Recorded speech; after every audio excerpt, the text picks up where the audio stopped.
So what is the road less stupid? How would you describe it? If I gave you the opportunity to unwind any 3 financial decisions you've ever made in your whole life, how much money would you have?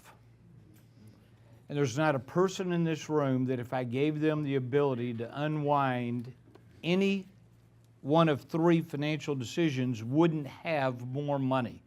It turns out that the key to making more money is to doing fewer stupid things. That's true. I don't need more good ideas. I need fewer ideas that I think are good that I've executed on. Yeah.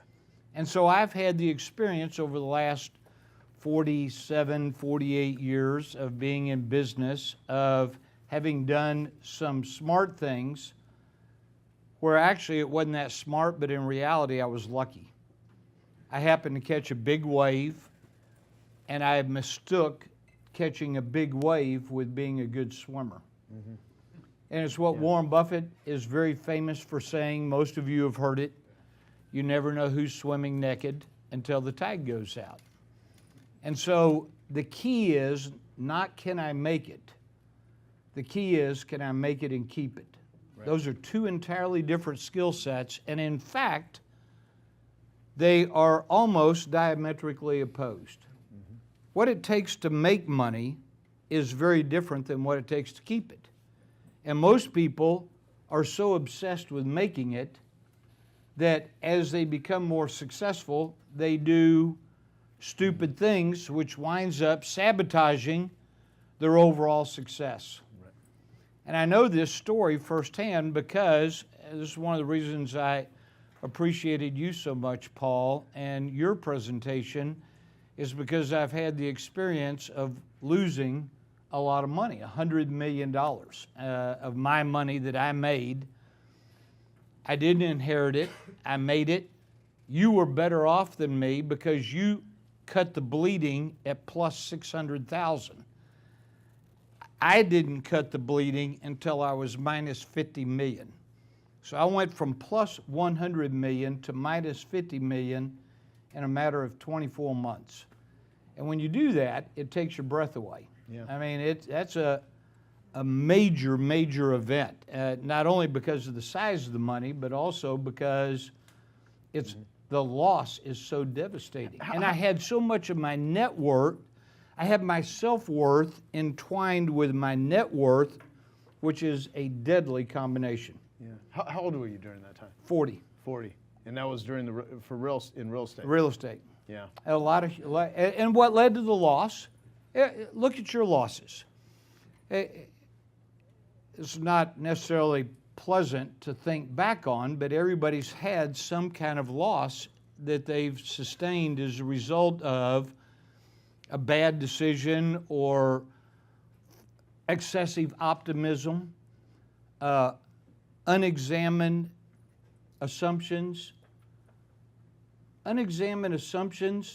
faulty expectations, excessive optimism are killers.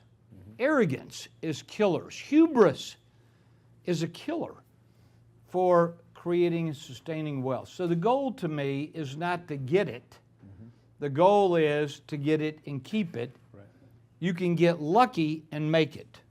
And I know lots of people who got lucky, but the problem is they weren't able to keep it because they didn't have skills that would allow them to sustain. So the truth is, to me, sustainability of wealth is the holy grail. Mm-hmm.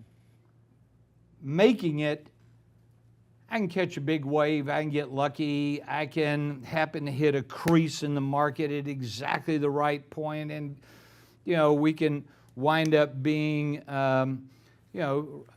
associated with you or Tony Robbins or any number of other people, and there's a degree of luck in all that, and there's a skill set in all of that. And so I'm very much about, let's make sure that if we're going to all this effort in order to create the success, and people do stupid things in the creation mode as well. People oftentimes think that if I just improve my product, that would somehow allow me to create business or financial success. And yet the truth is, it doesn't require a great product in order to make a lot of money. If I ask you to think about your favorite restaurant, the place you would go to have a huge celebration, you're thinking about it. You know where it would be. There's not one person in this room that's thinking about McDonald's. Not one. And yet nobody has made more money in the history of mankind in the restaurant business than McDonald's. How did it happen? Is it because their cheeseburgers are so good? No. Their cheeseburgers are horrible. Right? They are. Their French fries, on the other hand, are really good. But the cheeseburgers are horrible. What allowed McDonald's to make a lot of money was not an obsession with the product. It's never, write this down. This will be a takeaway. It's never what you do, it's how you do it. It's never what you do, it's how you do it. Southwest Airlines, their whole business model is put butts in seats and fly those butts from point A to point B safely. No mention of your luggage, right? It's your luggage is immaterial to the airlines. Whether it makes it or not, we don't care. Let's just make sure the person gets from point A to point B. It doesn't even have to be on time. Southwest Airlines has made more money in the last 10 years in the airline business than the rest of the airline industry cumulatively since Orville and Wilbur Wright. Now you think about that. One airline has made more money than everybody else since Orville and Wilbur. How'd that happen? Is it because their planes are so good? Is it because their first class section is so roomy? Is it because the food is so outstanding? Is it because the hostesses and stewards and stewardesses, is it because they're so good looking? No, I can't tell which is older, the stewardesses or the airplanes, right? It's never what it's Southwest Airlines' success is not based on what they did, it's how they did it. You name me any product or service, I don't care what it is.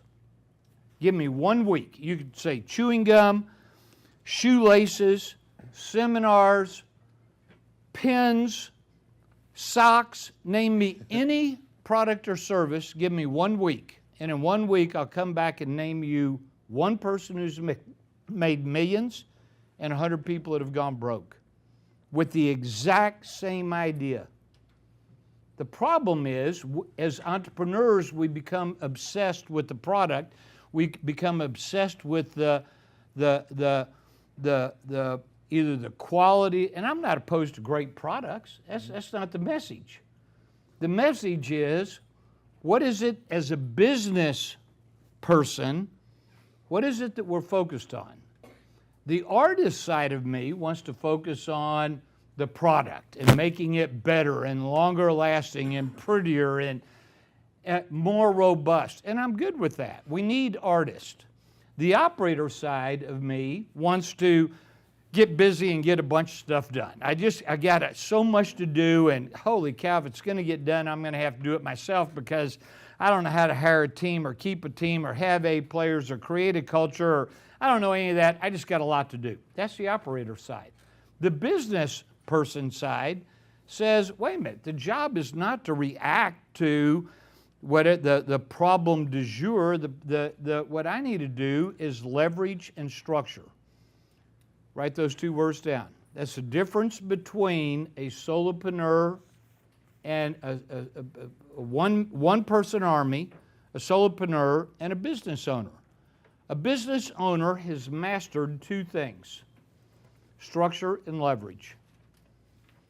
And without structure and leverage, there is not a way to create a sustainably successful business.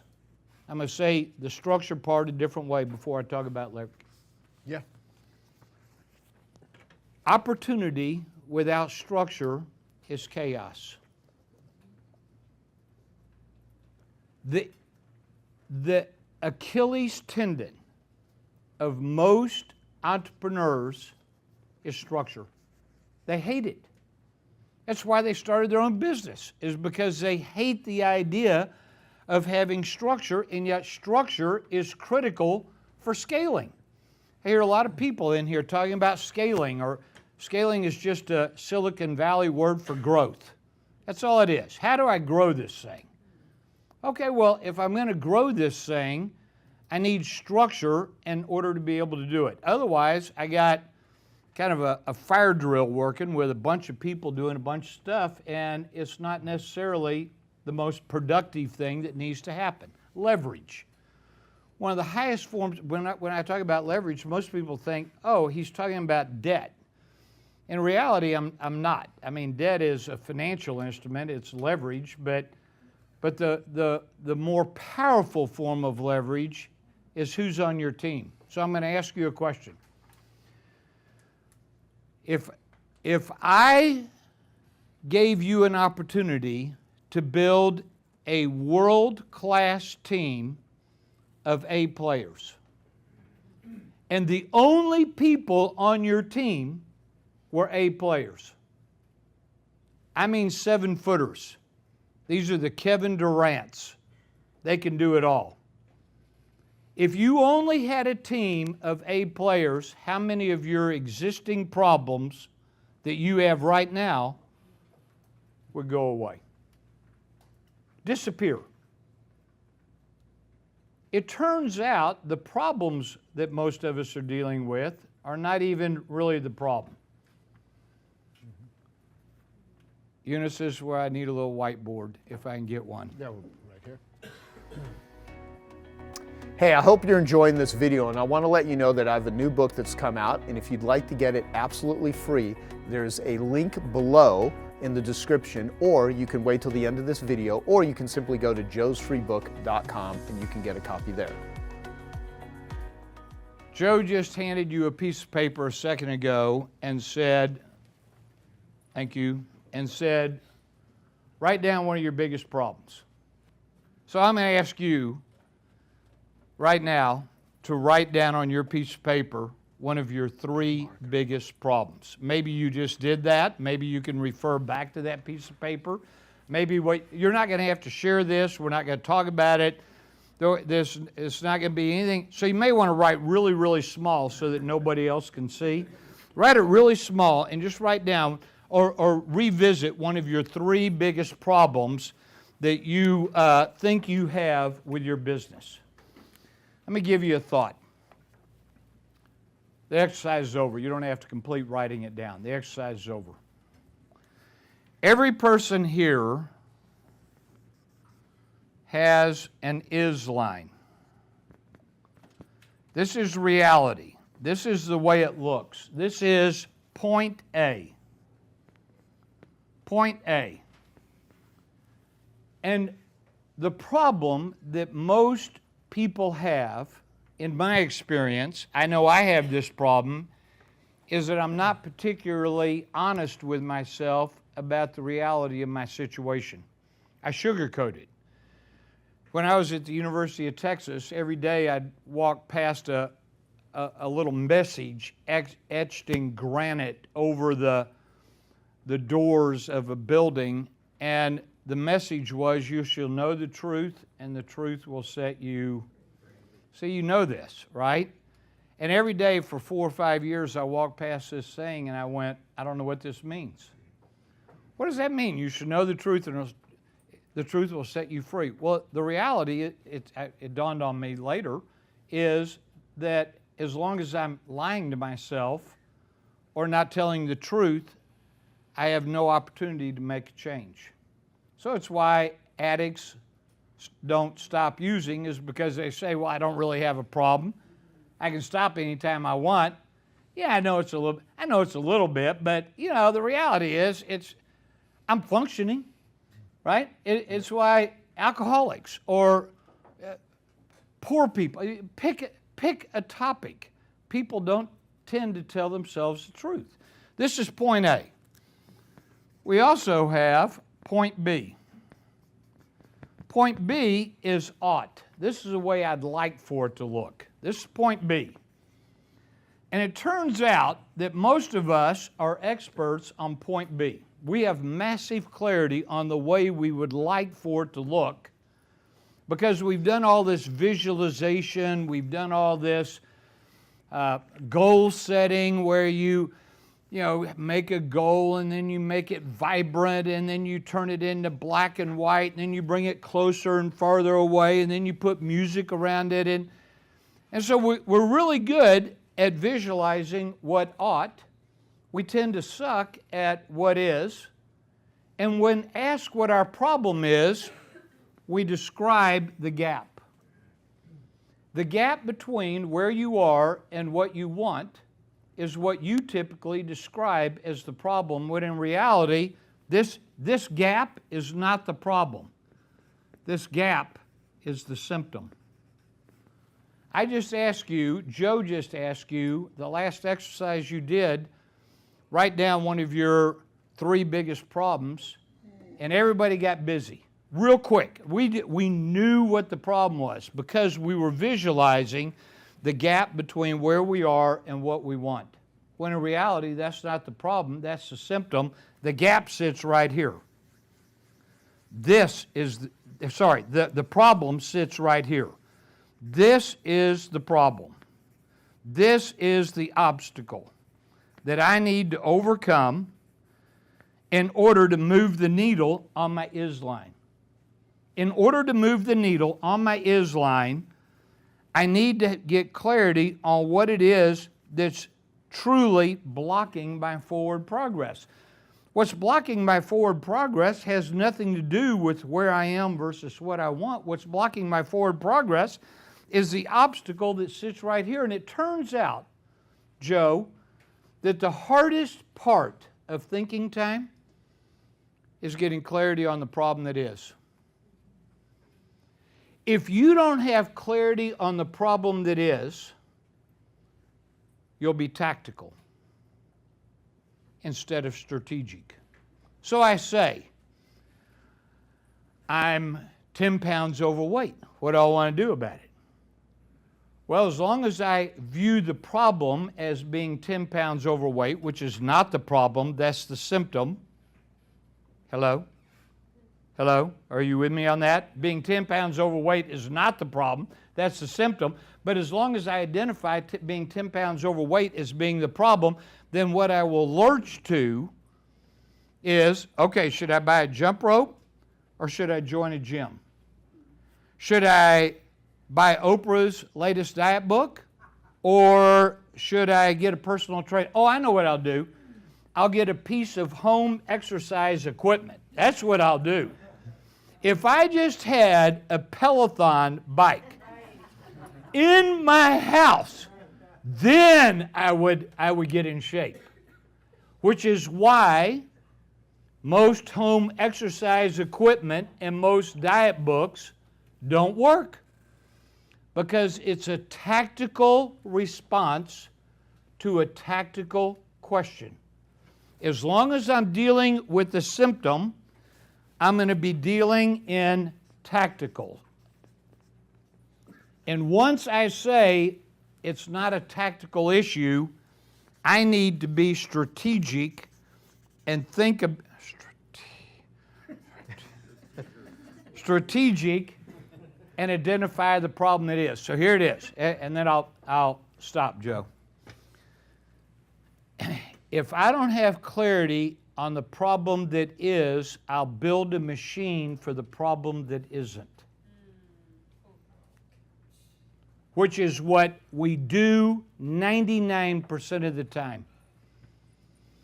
We identify the gap, call it the problem, when in reality it's the symptom, and we're highly tactical in our response because we have a tactical question that we've asked which winds up sabotaging our results. If you tell me your sales aren't high enough, I'm going to say that's a symptom, not a problem. If you tell me you don't have enough profits, if you tell me you have a crummy culture, if you tell me you have weak employees, if you tell me your balance sheet is screwed up, I'm going to look at you and say, all those are symptoms. What's the problem? So if I gave you an opportunity to rethink the problem that you identified a minute ago, is that really the problem? Really? Is that the problem? Is that the core root underlying problem that's blocking your forward progress, or is there something below that, something buried, where you got to get busy and figure out what in the world is going on? So business to me is an intellectual sport. It's chess. Money and business does not respond well to emotions. Warren Buffett said it, optimism is the enemy of the rational investor.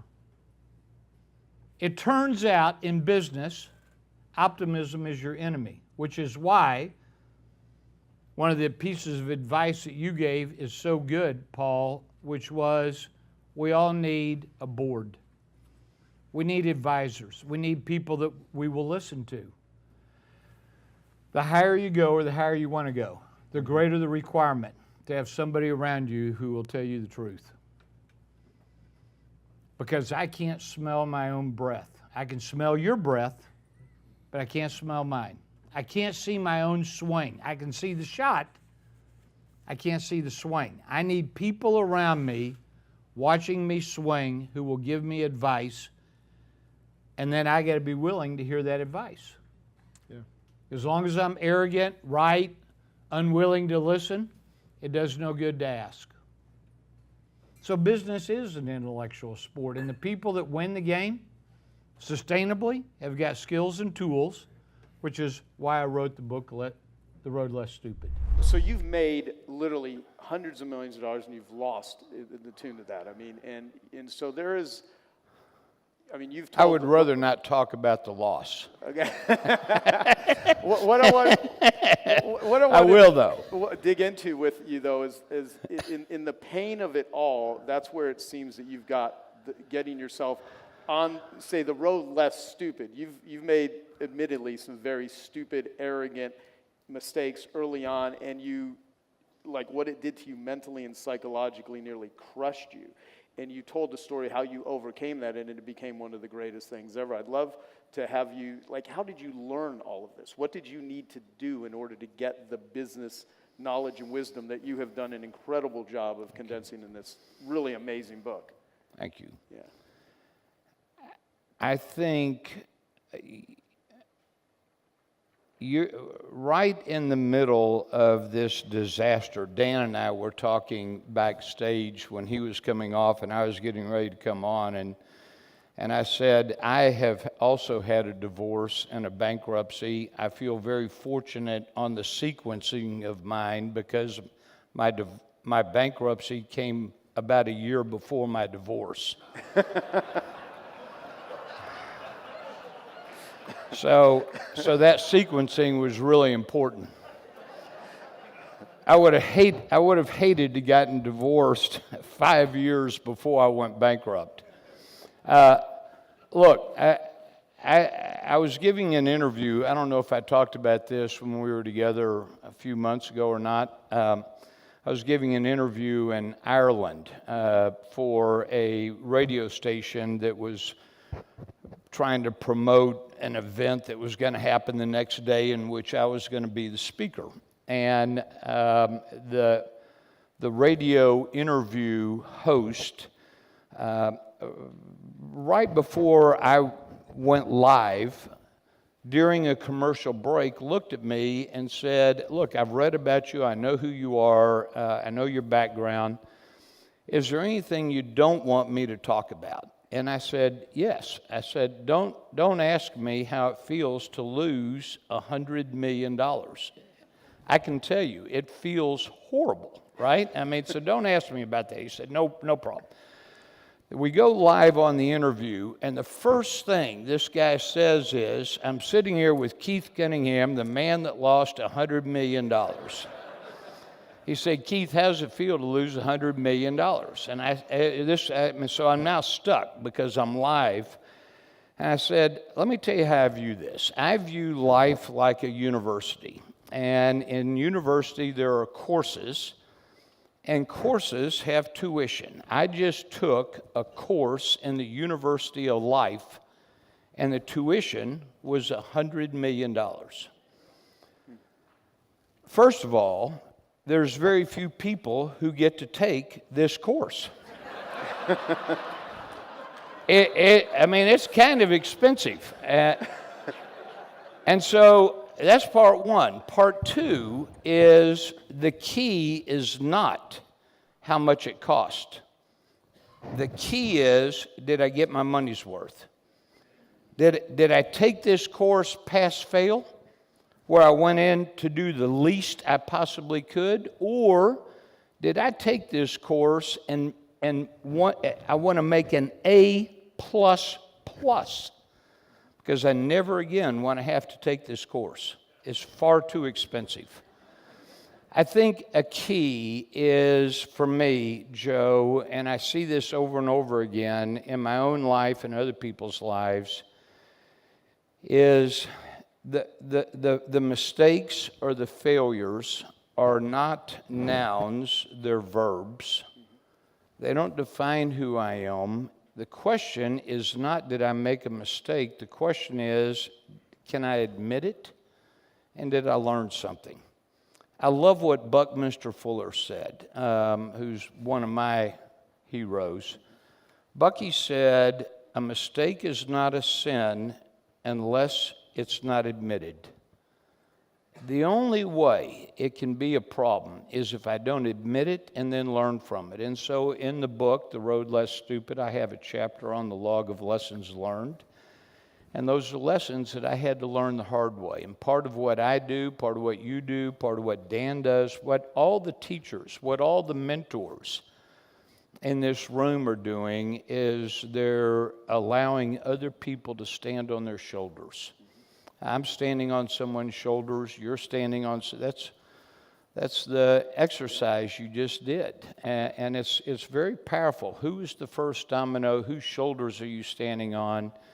And the idea is there a way for other people to learn from my mistakes?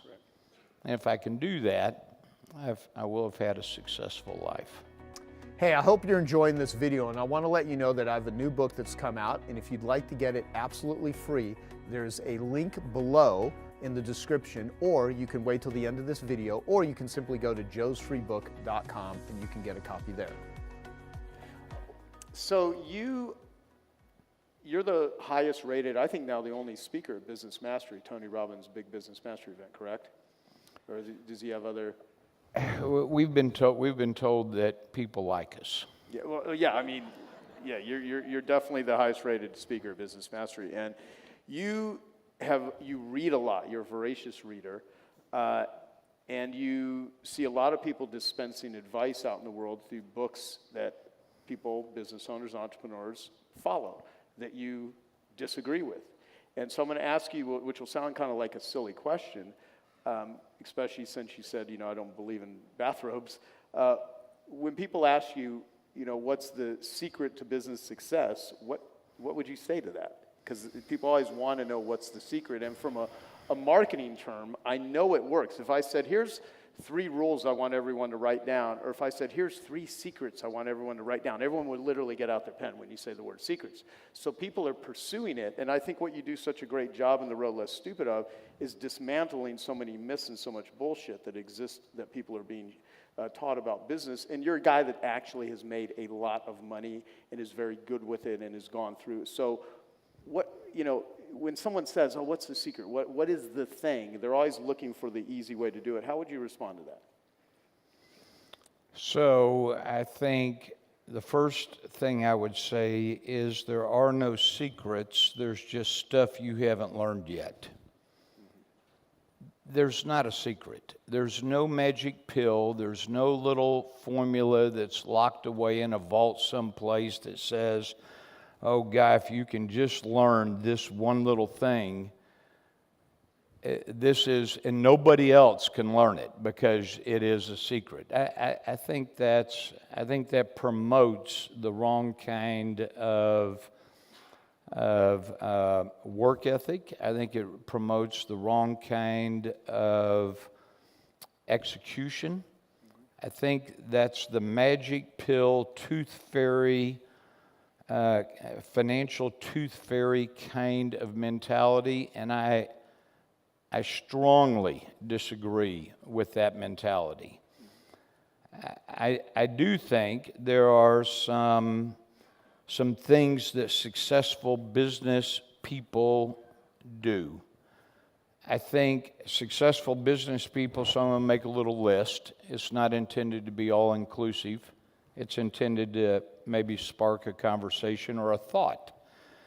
I think successful people have extreme clarity about where they are, the reality of their current situation, which is point A, and they have clarity about point B.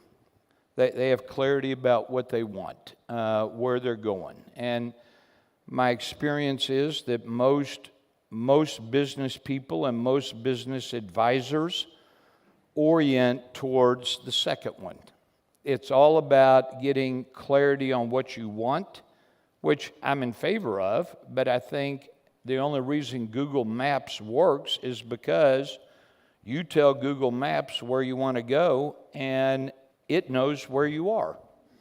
And if Google Maps didn't know where you were and you told it where you wanted to go, the likelihood of you getting from where you are to where you want to go rounds to zero. Right. So the idea is, where are you, what do you want, and what's the obstacle or the problem that's in the way?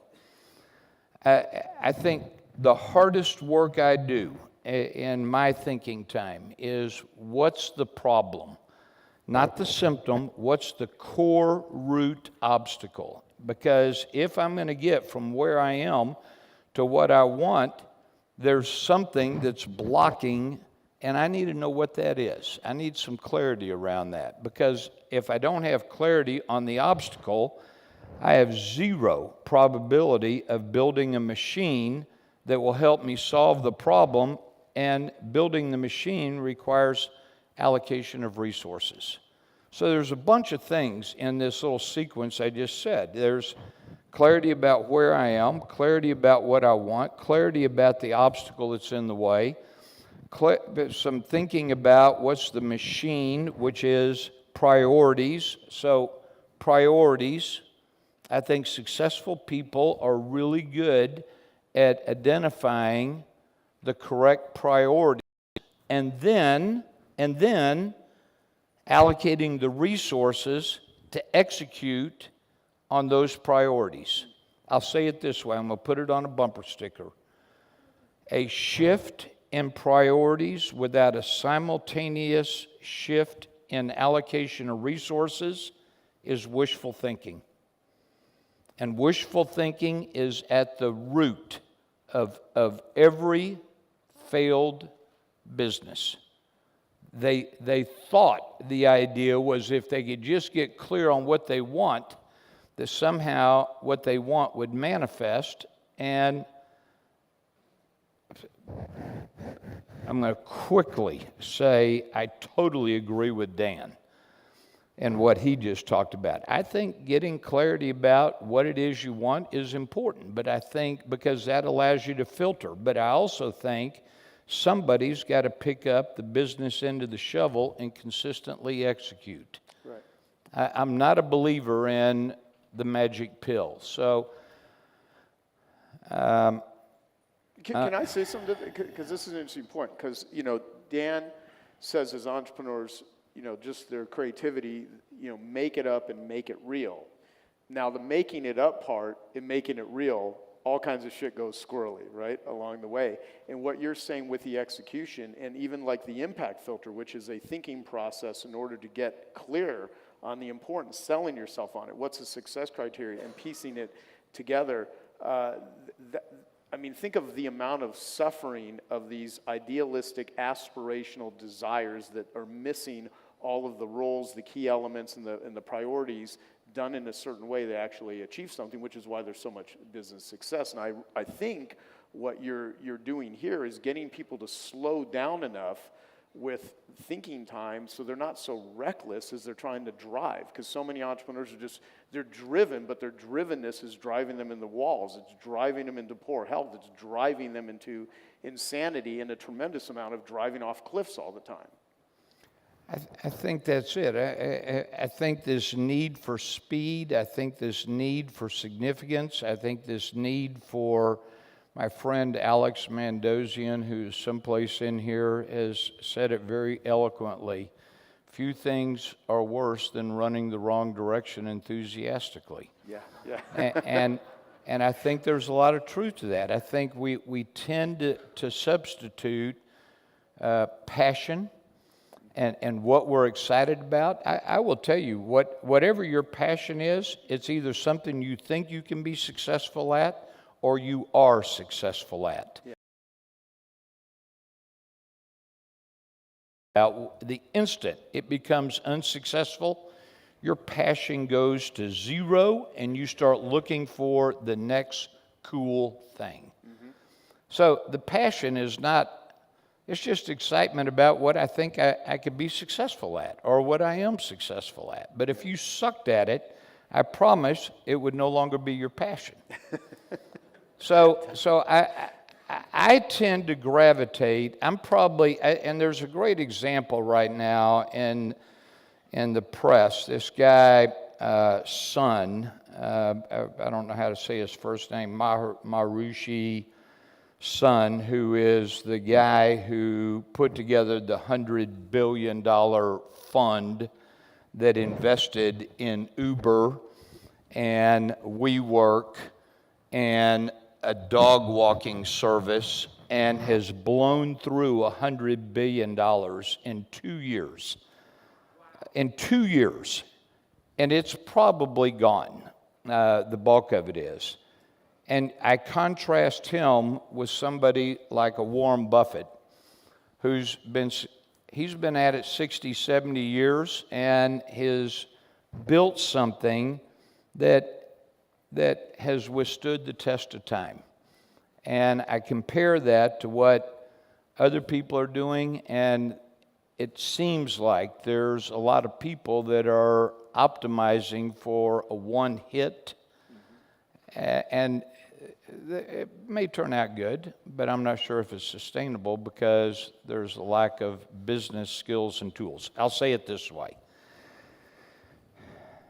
Business success requires business skills and tools, much like ping pong success requires ping pong skills and tools. And if you want to win a gold medal at ping pong, somebody better have ping pong skills and tools.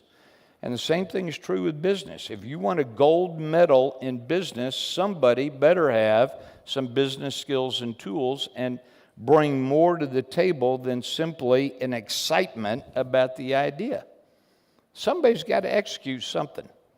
And most failures have to do with either we haven't identified the problem, we're excited about something but don't know what to go do, we've built a crappy team or a team of munchkins, a team of people that are C players, and that can sabotage. There's so many ingredients, and just being thoughtful about what's really required and what's really the problem, I think, is the key to saying, how do I keep this thing going?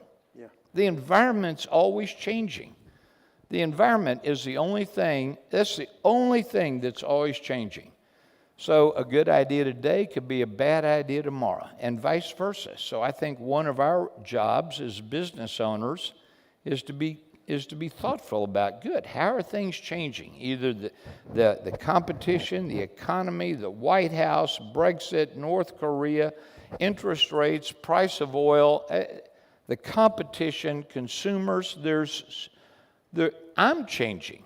And so what I can do today is vastly different than what I could do 25 years ago. how have you built this this organization called Zappos? It's everywhere. I mean, even when I went to the airport today and I was flying out to Vegas, it's there at the bottom of the bin. It says Zappos.com. What does Zappos mean? I just want to kind of get this out of the way. Where'd you come up with the name? So I actually joined Zappos about 2 months after it started, and the original name that the founder had come up with was shoesite.com, because the original idea was let's just sell a lot of shoes online. And he was looking for an investment and basically realized that calling it shoesite.com was kind of like calling a store. Right. And so Not real sexy. Yeah, so wanted to come up with something that didn't really mean anything. And so the Spanish word for shoes is zapatos, and so he took out a couple letters and added a P, and Zappos was born. There you go. Okay, so how long has the company been in business now? We actually just celebrated our 10-year anniversary, just June 1st. Wonderful. Now, people will typically maybe think of Zappos as a shoe company because from the very beginnings, but what would you prefer people actually think of Zappos as? I mean, what's your vision? Yeah, so our vision, and internally we really think of ourselves as a service company. That's really what we want the Zappos brand to be about, just the very best customer service and customer experience. And yeah, hopefully 10 years from now, people won't even realize we started out selling shoes online. And in fact, today we actually sell clothing, bags, kitchenware, housewares, and cosmetics, and so on. So yeah, we really just want the brand to be, actually it doesn't even have to be limited to online. We've had customers ask if we would start an airline, for example, and I wouldn't rule that out 20 or 30 years later down the line. Actually, I hope you do start an airline because the airline industry is terrible, and so we need like customer service in the airline business. One thing, you know, I've done trips to Necker Island with Richard Branson, and one of the things I said to him is that the motto in the airline industry is "We're not happy till you're not happy." And that's basically sort of the theme with, I think, a lot of businesses. And I actually have to give Dan Sullivan credit. He's the one that originally said that statement. But nonetheless, you're so focused on customer service. What's your definition of customer service? I think it's everything. It's really more, I guess, just about an attitude and then the ability to actually help a customer and go above and beyond. So for us, it's kind of evolved over the years. Originally, it was just let's make sure we just wow the customer and go above and beyond, and that's all we care about. And then just over time, we realized that part of our culture and therefore part of our brand is really about being really human and personal. And so there are some places that maybe from a process point of view, it's a decent customer experience, but we really want to connect with our customers and our employees on a really personal level. Internally, we use a term called PEC, which stands for personal emotional connection. Gotcha. What I'm going to do right now, while I was in the airport, I was thinking, what could I buy for you? And so I purchased this item. It's a scorpion banana flavor lollipop. So I just wanted you to have that. Wow, I didn't know these existed. I'd been looking all over for one. Right. And while I was thinking you're looking for one, this is the Arizona Rattlesnake Eggs bubblegum. So that's for you also. So just please, this on behalf of myself and all of our viewers, those are our gifts. Anyway. Now, I'm going to get the bio out of the way. I'm going to read something here. This is, other than maybe some stuff out of the Zappos culture book, which I may read something just for our viewers. Tony Hsieh, spelled H-S-I-E-H. Do people always mess up your name? Yes. What do they usually say? They'll Hashi, say. I've heard 100 different things. Okay, well, we'll stick with you. Hsieh. Just call me Tony. Okay.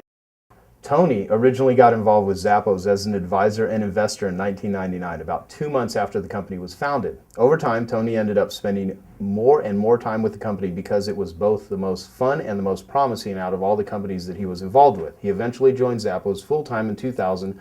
Under his leadership, Zappos has grown gross revenue sales from $1.6 million in 2000 to over $1 billion this year by focusing relentlessly on customer service. Tony focuses on continuing to grow the business at a rapid pace while maintaining the culture and feel of a small company. Prior to joining Zappos, Tony co-founded Venture Frogs with Alfred Lin. Venture Frogs is an incubator and investment firm that invested in internet startups, including Ask Jeeves, Tell Me Networks, and of course Zappos.com. Prior to Venture Frogs, Tony co-founded Link Exchange, an advertising network that was successfully sold to Microsoft for $265 million in 1998. So that means you actually had some money laying around.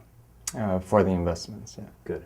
All right, so you met Alfred Lin, who's your CEO, CFO, in college when you were running a pizza business, and is it true that he was your #1 customer? Is that really true, or did you just Yep. make that up? No, in he the was. bio? He even had the frequent pizza diners card, and that's Really? You had a frequent pizzas diners card at your pizza place? just for Alfred. Really? Yeah. That's fascinating. All right. Well, does he still eat a lot of pizza? Yeah.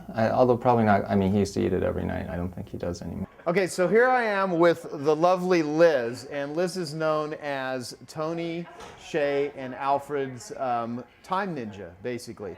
Some people would refer to, people that assist them as assistants, but she's a time ninja. So what do you actually do here at Zappos? I help Tony with the day-to-day scheduling, setting up, helping with meetings, doing some correspondence, and a lot of times I'll help out if people like Joe come in and want a chance to talk to him. I'll help set sort of that thing up.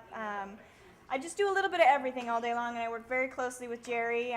He's my go-to guy, and I'm his go-to girl, so we work together very closely. Yeah, and she actually set this interview up with Tony, so you're awesome.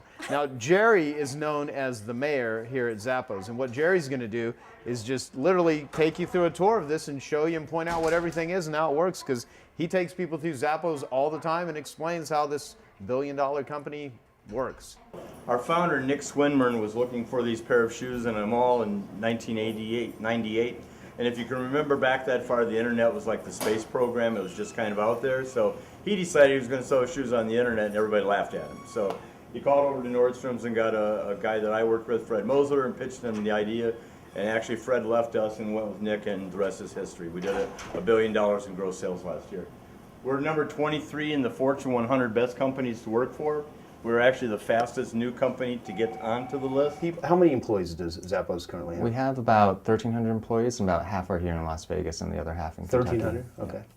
And do you pay them more, less, the same as, or how do you actually, what's sort of the structure of how you run this billion-dollar business? Yeah, for entry level, it's roughly at or maybe slightly above market, and then for the very senior level people, it's actually below market. And our whole philosophy is we really want to make sure that people are fairly compensated, but we're not trying to lure people in by paying them exorbitant salaries. We really focus on the company culture here. Okay, so, well, you were recently on the cover of Inc. magazine, and in that article you talk about how you pay people a couple $1,000 to leave after you've hired them after a couple weeks, I believe. Yeah, so, talk about that. Yeah, so everyone that's hired here in our Las Vegas office, doesn't matter what position. You can be an accountant, lawyer, software developer, goes through the exact same training as our call center reps. We call it our customer loyalty team. And part of that is going over company history, our philosophy about customer service, and then actually spending 2 weeks taking calls from customers. And our whole philosophy is, if our brand is going to be about customer service, then customer service should be the entire company, not just a department. So in terms of the offer we make at the end of the first week of training, we basically tell everyone, we're going to make you an offer, and here's the offer. We're going to pay you for the time that you've already worked, plus an extra $2,000 bonus to quit and leave the company right now. And that's actually a standing offer until, I think, 6 or 7 weeks down the line. And the reason for that is because we don't want people that are here for a paycheck. There's plenty of other call centers here. So if you're a call center rep that's making $11 an hour, $2,000 is pretty good incentive if this isn't the right culture or environment for you. So, I mean, would you recommend other companies do that sort of thing for a screening process, or? Yeah, definitely. I mean, the original thought was these people that aren't really, don't really believe in the company anyways, they're gonna probably leave the company anyways 3 or 6 months later down the line, and by then you've already paid them much more than $2,000. And actually, our problem has been, so in 2007, I think it was less than 3% of people took the offer. In 2008, less than 1% of people took the offer. Wow. So we actually keep upping the offer because not enough people are taking it. What's it at right now? Well, no one this year has taken the offer yet. So. Really? Okay, so you are really trying to encourage just to weed people out, just to absolutely make sure they're going to be here for the long term, or just totally be into it. Yeah, and so really it's part of our philosophy. Employees can view their work as either a job or career or calling, and really we want to move employees up through that path. Yeah. Well, okay, so the founder originally started it, but you obviously got involved because you're clearly a sharp business guy. But at the same time, I mean, you have thousands of business opportunities presented to you. Why did you pick this one, and what's the secret sauce behind it? I think it was just the people. The people that were around were fun. They were people that I would actually hang out with, even if we weren't in business together. So. Well, let me talk about that because I think that's sort of an interesting statement. So what are your thoughts about not? I've heard a lot of CEOs don't become friends with your employees, don't hang out with them socially, keep a separation between personal and business. What are your thoughts on that? I guess we take the exact opposite approach. It's actually one of our questions when we interview people. How do you feel about socializing with coworkers? And if someone says, "Oh, I think there should be a separation. I'm not okay with that," we won't hire them. Really? Yeah. Okay, so you hang out with your employees and everything? Yeah. All the time? Yep. And actually, when we do new manager orientations, we actually encourage the managers to spend 10 to 20% of their time outside the office with their coworkers and 10 to 20%. Yep. That's cool. Well, doing what? Whatever they want?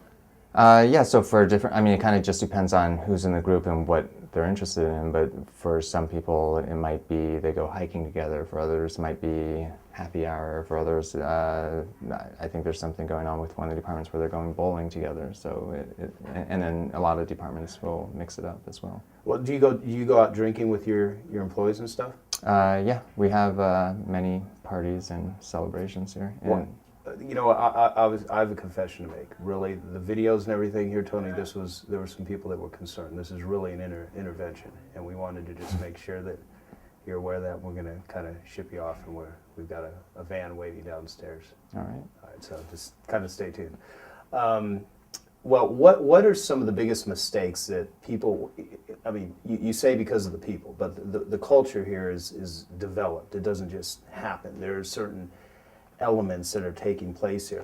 How instrumental are you, the CEO, Tony Shea? Are you the one that has built this up to a $1 billion a year business with your leadership? Or how, because people want to know, how did this happen? How does he do this sort of stuff? So if there is any process to it that you can explain, how responsible are you versus other elements? Yeah, I think the vast majority of it comes from the employees. And I guess if you want to make an analogy, if you think of employees and their ideas and so on as being plants that you want to grow and so on, like my role is not to be the biggest plant that they all aspire to or anything like that. I guess I view my role as architecting the greenhouse for where they grow. So it's really more about, I spend my time thinking about, okay, how can we create an environment, and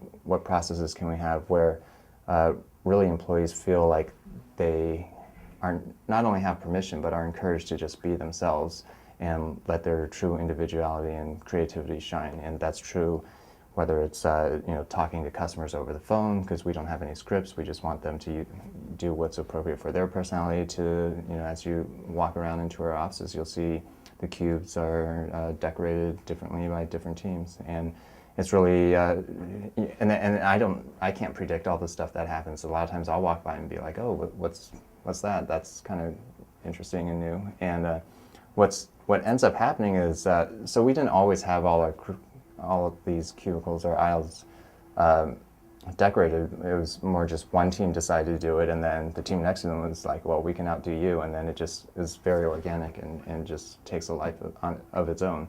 That's interesting. Yeah, or if you look at the conference rooms, during the tour, we have a conference room that's a log cabin themed one, and that was, the budget for that was just a few $100s, and so it ended up being a great thing where employees, because they knew it was a small budget, and it's actually cost us less to do that than the normal TI improvement budget. That they basically got together, and it was our outdoor team that did this, got together, and they spent the weekend putting the flooring in and running around, like looking on Craigslist or going to swap meets to find all the parts to fit within the budget. And then that also ended up being a great team building thing. Well, you know, what I'd like to do is to actually show some of the different rooms to all the people that are watching us right now, and they can see some of the different elements. Well, there's the log cabin themed room built by our outdoor team, and there's this room built by the skate and surf team, and as you can see, it's literally a boardroom with all the surfboards and skateboards in it. And there's our development team built a bowling alley here, and our help desk decided to build I think, is it Rosie the robot in the Jetsons? Honestly, I don't even know. Did you not watch the Jetsons? No, unfortunately, I'm sorry, I did not. Well, everyone else says yes. So, we have a room that's kind of a Zen-like feel, and it's built by our comfort team. And we have another room that's built by our China team, and so has kind of China theme to it.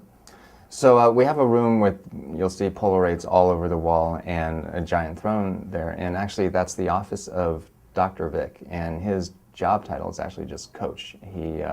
He's a life coach, and basically he's kind of like our own internal version of Anthony Robbins. He gives motivational seminars and does one-on-one counseling for our employees for anything from career advice, financial goals, exercise, weight loss goals, whatever goals they want to set for themselves personally.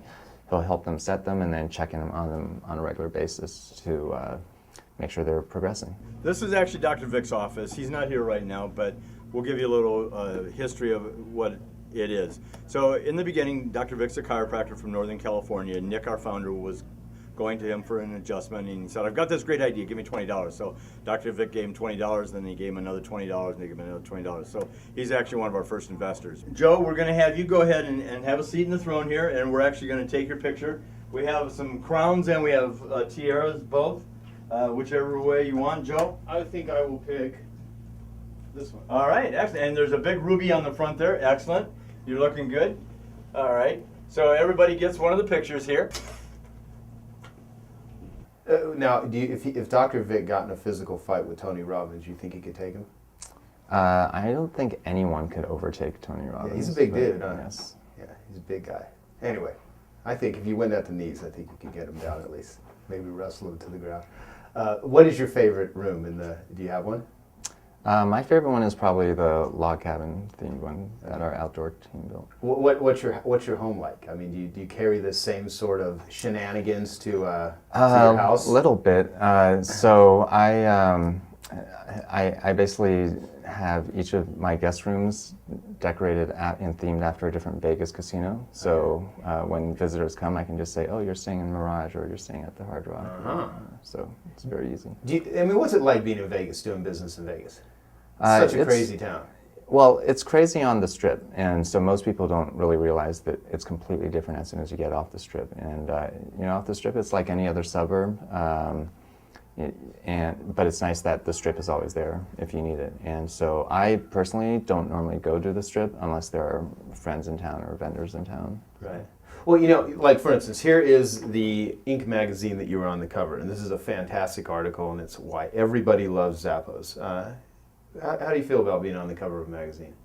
It's a little weird. I was actually at an airport a couple weeks ago and buying a water, and the cashier had it next to her, and then she looked at the magazine and looked at me, and she's like, "Oh, you know what? You look just like that person." That's so funny. What did you say?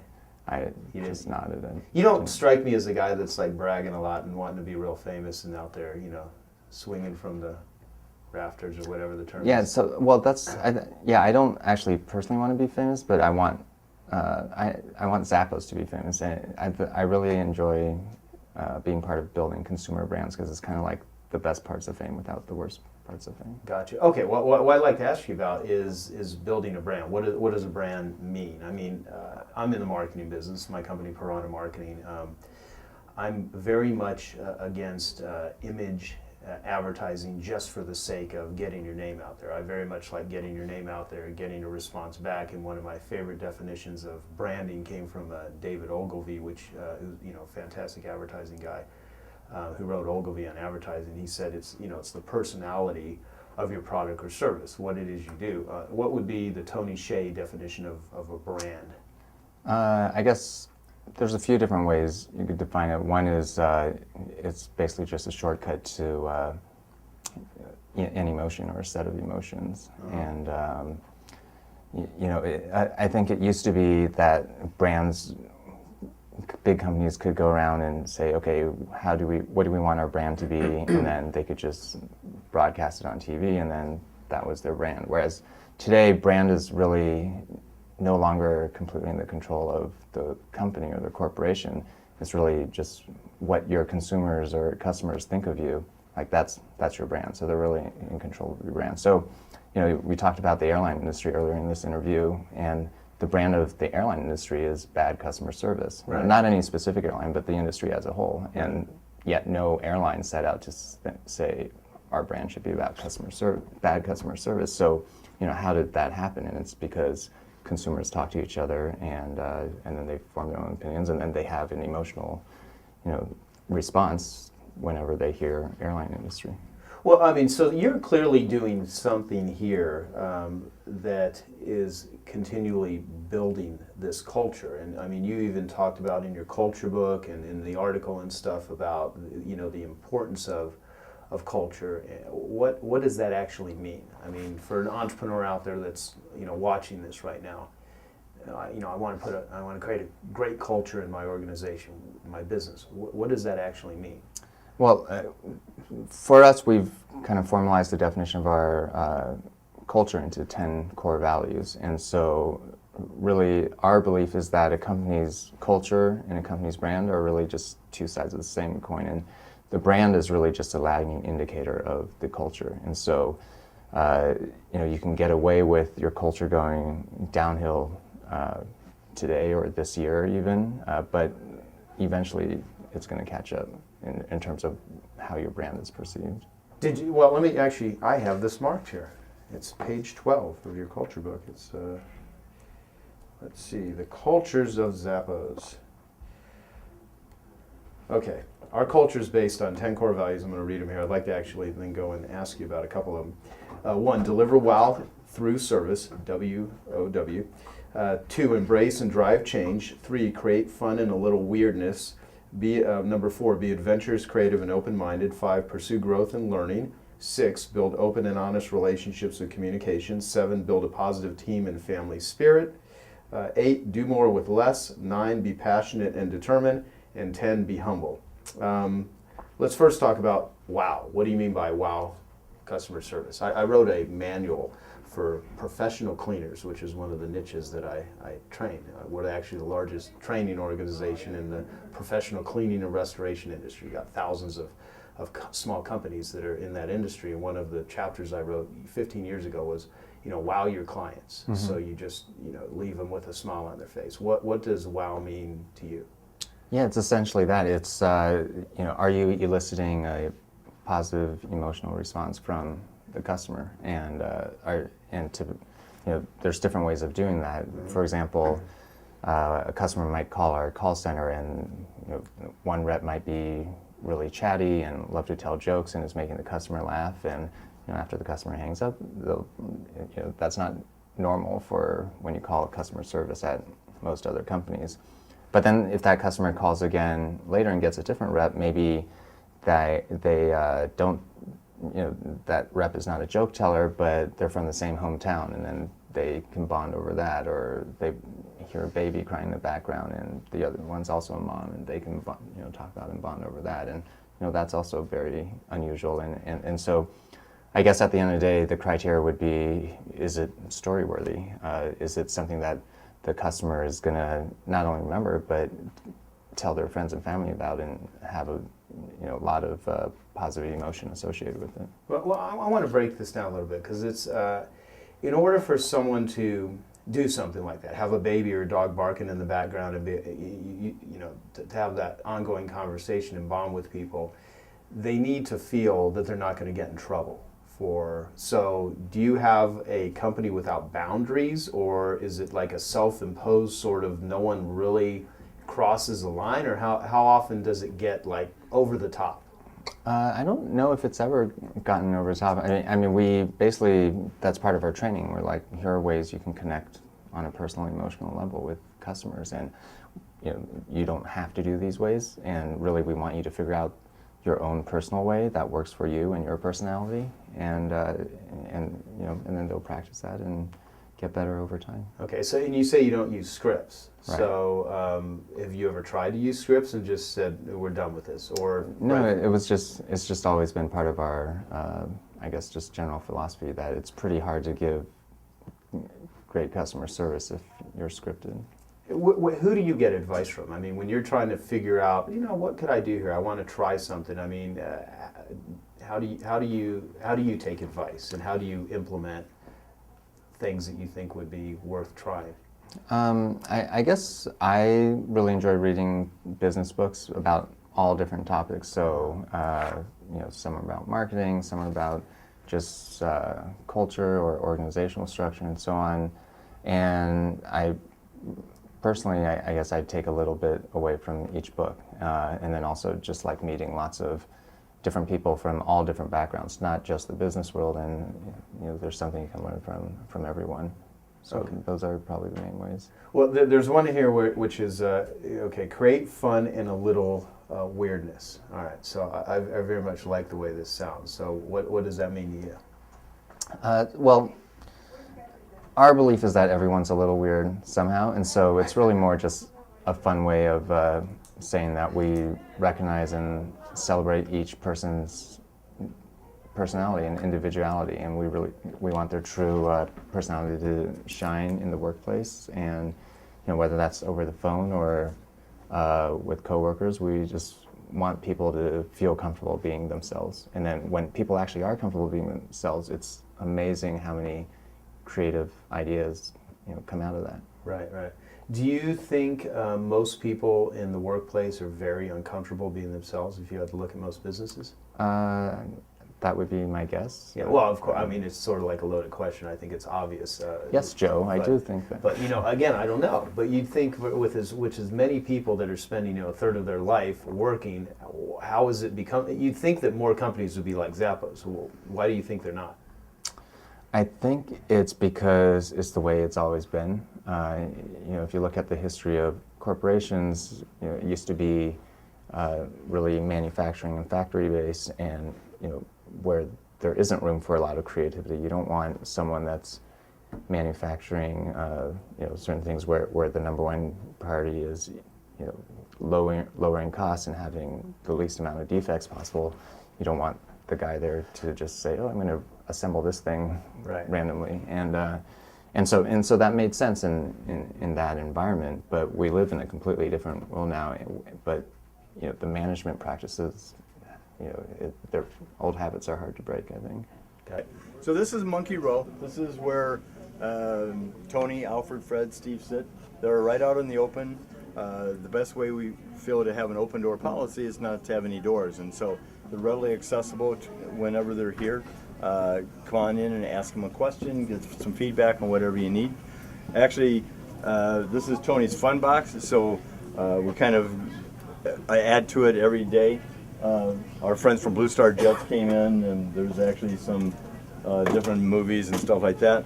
You can actually eat peanuts here and throw the shells on the floor. We always think that it's a good idea to come out of your shell.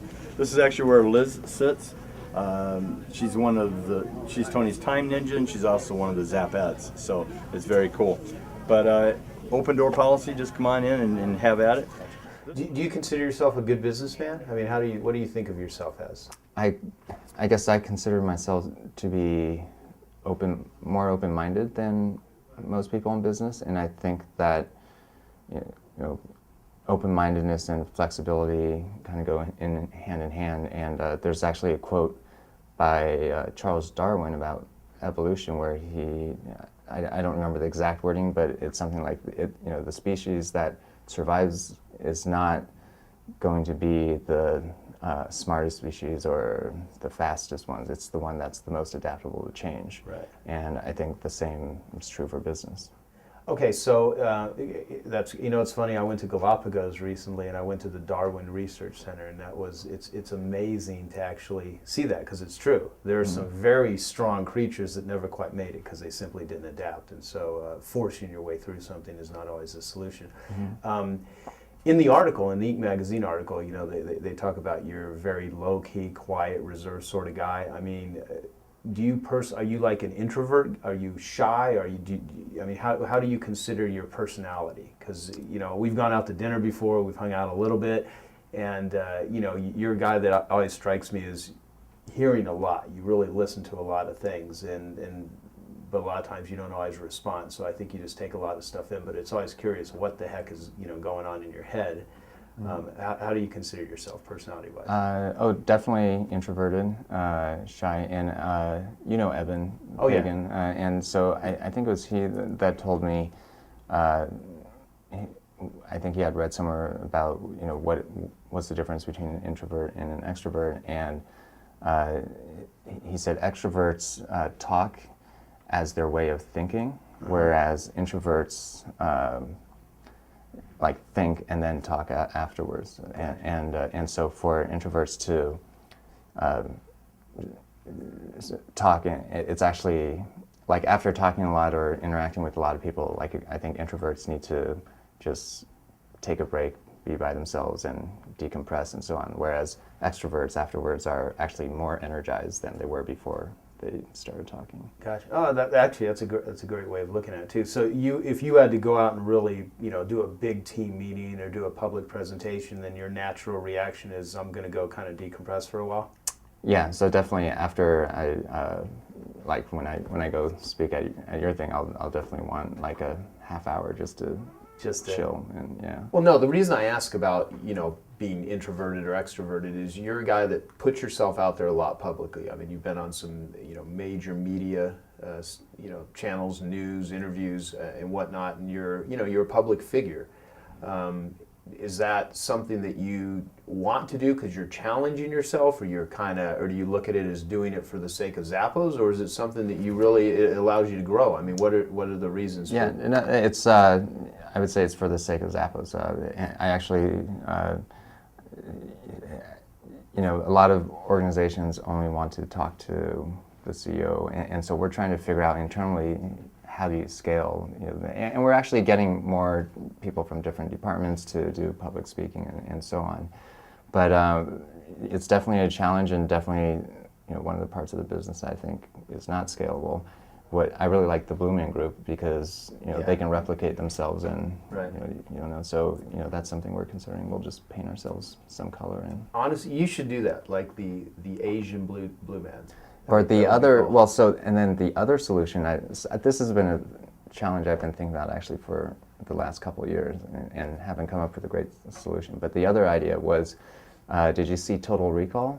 Yes. And, you know, the leader of the resistance or whatever is this guy named Quattro or something, but no one has ever seen him, and it turns out he's actually like this fetus that like comes out of someone's stomach and, you know, says something, but no one has ever seen him. So I was thinking that we could say, you know, our equivalent of Quattro is, you know, Zato is someone that, and that's the true CEO, but he's, you know, camera shy, and then everyone can become a spokesperson for.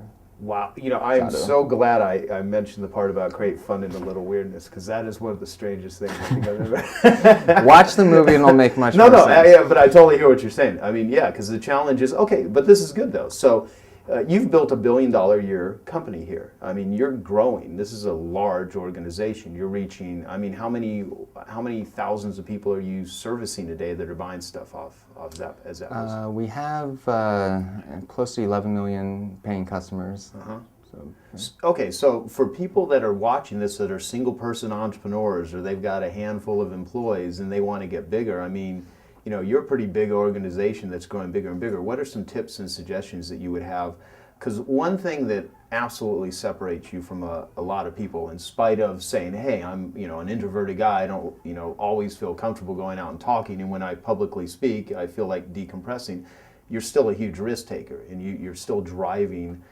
So you're a big thinker. I mean, you think bigger than most people. I mean, is part of success in growing a business, reaching lots of people, creating tons of value in the world, just a combination of thinking bigger versus thinking smaller? Is it something I would say probably the biggest thing is just patience, and I don't mean patience as in terms of just sitting around and hoping something miraculous will happen, but really when you're making decisions for your business, thinking long term and thinking about what is actually going to make a difference 10 years from now and what's actually going to make a difference even 2 or 3 years from now.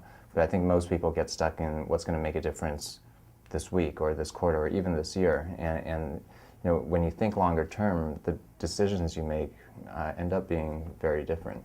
And so things like culture, for example, if your culture suddenly goes downhill tomorrow or suddenly improves tomorrow, you're not going to see the effects this quarter or this year even in terms of your bottom line.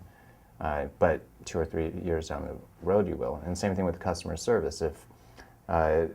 If we hypothetically stopped answering our phones and fired everyone in our call center, that would actually have a huge gain in our profits for 2009. I don't think it would hurt our top line revenue. We'd still do over $1 billion in gross sales, but 2 or 3 years from now, then we'd start feeling the effects. So I think the biggest thing is just how long-term are you thinking? Gotcha. So for a new business owner out there starting out, what suggestions would you give them to give them the highest possibility of success? I mean, what are some tips, advice that you would say? I'd say the number one thing is figure out what you would be so passionate about doing that you'd be willing to do it for 10 years and not make a dime. Interesting. And chase that vision and that passion, and instead of the money, because I think a lot of entrepreneurs fall in love with the idea of like money is the end goal, and when that is the end goal, that kind of mentality actually prevents you from becoming a great company. Lee, how would you define marketing, and why do you love marketing? Well, marketing connects people. And for my companies, I'm always looking for a way to allow people to see what do we do, how do we do it, and how we can serve them. So like in the veterinary industry, we have a holistic hospital. So we're looking for that top 5% of people who love their pets so much, they will do anything. And they come to us and we teach them proactive care, and we teach them how to have a longer, healthier life with their pet. And people who want to do better in the world. I just absolutely love supporting them on their journey. Great. Yeah. So Dean, we're going to talk about mindset. So I wanted to ask Lee, what is your perspective on the entrepreneurial mindset? I mean, what does that actually mean to you? And how do you think about mindset? Because, we can give people all the different strategies and ideas all day long, but their ability to do something with it, I think, has a lot to do with their mindset. 100% starts in mindset. And we actually just did a 5-day auction online, a 5-day challenge online. And one of the things that we learned is the very first day we brought in a mindset expert to help the entire community have the same frame of reference around how to approach things. And the first thing is, I start every single day in a gratitude circle, sometimes with my team, sometimes with my family, but every single day I'm looking for the good. I'm looking for the things to celebrate. And I realized that in anything, you could look at a perspective one way or another. You could look at it that it's empowering you and helping you have a better life, or you can look at it that it's hard and a struggle. And everyone's going to have things that are difficult and struggles, but how do you convert it to something that's more empowering in your life, right? A friend of mine, Brandy Gilmore, taught me years ago to look at my stories, whether it's in work or personal, look at my stories. And as I'm telling a story, looking for the piece that's most powerful and most amount of love for myself, and stop the story there. Don't continue the story to when something went wrong or that something didn't show up or somebody disappointed me. She says, wire stories in your brain so that it's the most empowering, filled with the most love, so that you're carrying those stories forward with you. Yeah, great. So, well, all right. So with that, let's talk about something that me and Dean have spent hundreds of hours discussing on I Love Marketing, which is how to get more customers. So what are some of the best ways that you've discovered in your careers, your businesses to get more clients, more customers? Question. 20 years ago, I bought a veterinary hospital that had already been around for 40 years, right? So it was 2001. It started in 1961. When I bought the hospital, it had 3,500 current clients. In the following 10 years, I took that 3,500 and turned it into 25,000 clients who literally came and saw us in person, one at a time. And what I learned is it really is consistent action every day. Every single day we had different ways that we reached out. And in the center of my mind map, it says attracting new clients. And then we had 13 different ways they could find us, right? We had a mind map, 13 days, 13 ways. And the reason it's 13 ways is because there's 13 weeks in a quarter. And every week we deep dive on one of them. One might be networking, one might be JVs, one might be social media. Doesn't mean we ignore the other ones, but each week we deep dive on one and get really crystal clear on our plan for that quarter. And then we repeat it the next quarter. But it started with the mind map I wrote maybe 20, 25 years ago, and I still use that foundation. But in 2008, when the market crashed and veterinary hospitals were empty, they had hallowed halls, they were taking clients and making them part-time employees, we were bursting at the seams. And the group was wondering, like, how did we always have more clients coming in, even in a down market? And it was because consistently every single day we were doing marketing things every day, no matter what. Something I would test might be Facebook ads in another city and then count how many new clients we got from that city. But I made it fun for the team too. I will give them ways that they can participate, kind of gamify it. At the front desk, how many calls did they close and turn into appointments? For the team, how many people came to us from Yelp and counting it and seeing how they converted it. And the more we gamify it, make it fun for the team, and they get to win as well, the more fun it is for me. Love it. Well, you know, you're quite familiar with ELF. Go ahead, Dean. What were you saying? I was going to say, that's a lot like iPower, like getting your team members involved in the process, because everybody's got great ideas. You just need good direction by framing the question that's going to elicit the great response. I remember reading, there's a great book about Albert Lasker, who was one of the old original advertising men. And when they were selling refrigerators, back when refrigeration was brand new, one of the things that people were afraid of is that they didn't want to have something that was plugged in all the time and sucking electricity, because they were new to the whole, you had this meter outside your house that you could see it moving. And when that's moving, it's costing you money. So people were weighing the benefits of having refrigeration versus their fear of this bottomless pit of electricity spend. And he tasked the entire company. He said, we need some phrase that makes people comfortable with Frigidaire as the brand that they can trust for refrigeration. And somebody who was like the equivalent of in the mailroom came up with the idea of that every Frigidaire is equipped with meter miser technology. And just those words, meter miser, said exactly what you need words to say it's watching your back. It's not going to take any more electricity than it absolutely needs to. And that was really the thing that made people comfortable choosing Frigidaire over all the others, because all the others are just money pits. But you better get that meter miser, because that one will save us the most money. So there's a really big key you said in there, Dean, too, and it's genius, which is coming up with the right phrase that allows your customer to feel comfortable with their decision. Yeah. They want evidence they made a great decision, right? Yeah. And one of the things I taught my front desk, Joe, which was really important in the shift in closing clients at the front desk, is no matter what the client asks them, the first thing to say is, yes, I can help you with that. Absolutely. Because then it puts their mind at ease that they have the right person, and the right person who really cares about helping them. And just by using that one phrase, even if they have to say, you know what, I have to check on the answer and call you back, it's okay, because they set up the relationship of, I do want to help you. And I think that that's just been really key in my business, is that my clients feel like the team sees them and listens and cares. Hey, Joe, I just saw Evan Carmichael's here too. Yes, we need to do a shout out for Evan. And Evan is just a master at YouTube videos. If you don't follow him on YouTube. He's got 2.6 million subscribers, over 385 million views. I know that because he was just a guest on the Genius Network meeting we just had. And we're going to be doing a jam session with him at the Genius Network annual event, November 6th, 7th, and 8th, because it was such a big hit. But he's got a great interview on his channel right now with Kevin O'Leary from Shark Tank.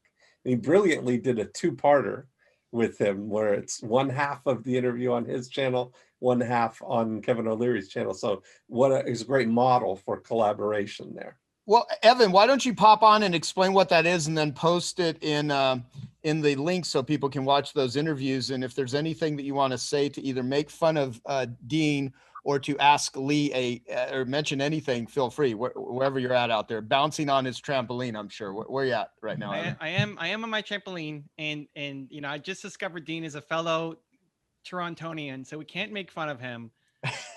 We got to only show love. Shout out to Lee and her website too, because I was on it and she's got this. If you haven't seen Lee's website, I popped it in the chat, and it's this epic video across the top of her coaching and speaking and with Oprah and high-fiving. And it's like, wow, how did she do that? I got to get Lee's website people on board. But I think that's a great, Joe's on there too. Joe, you made your appearance. You're like right after Oprah on there. It's Yeah. awesome. The link, I don't know where the link is. I'm sure it's somewhere off my YouTube channel, but Kevin O'Leary is trying to grow on his YouTube channel, and he wanted to do something. He wanted to do more collabs, and he happens to be in Toronto as well. He wanted to do something in person because all of his stuff has now been, remote and, COVID era.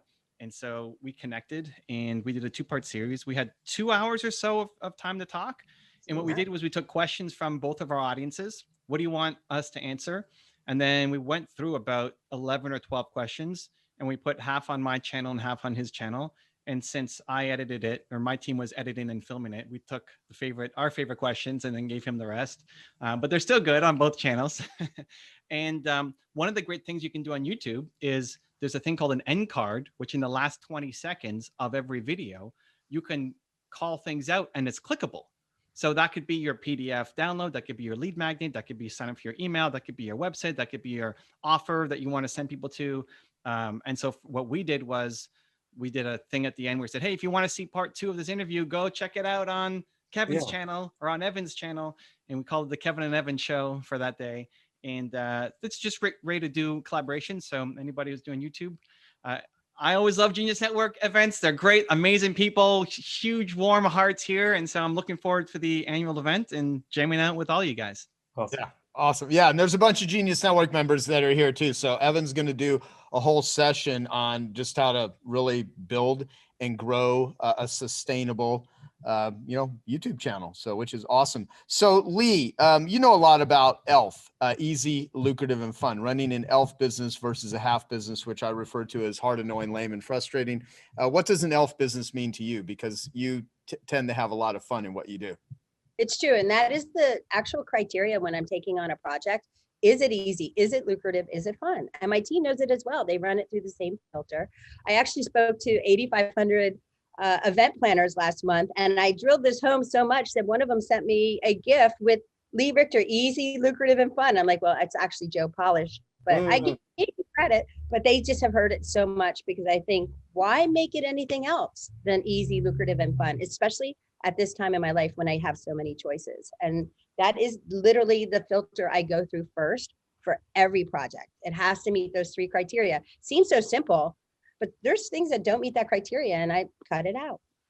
Yeah, I love it. And that term was given to me by my friend Mark Schneider, who recently passed away. And, it has been a great criteria on not just marketing, because I've actually trademarked ELF marketing, right? And so if you do use it, you have to give me credit, because or else we're gonna just sue you. Really? No, I'm kidding. Well, it depends. We may sue you. It depends if you totally plagiarize my shit.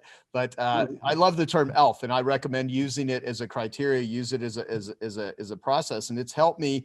I used to think of it just as marketing, doing automated robotic types of marketing methodologies, but I now apply ELF to people, projects, anything, because if it's not money, is it easy, liberating, and fun? I even apply it into my personal life. So I'm going to take next year as a sabbatical.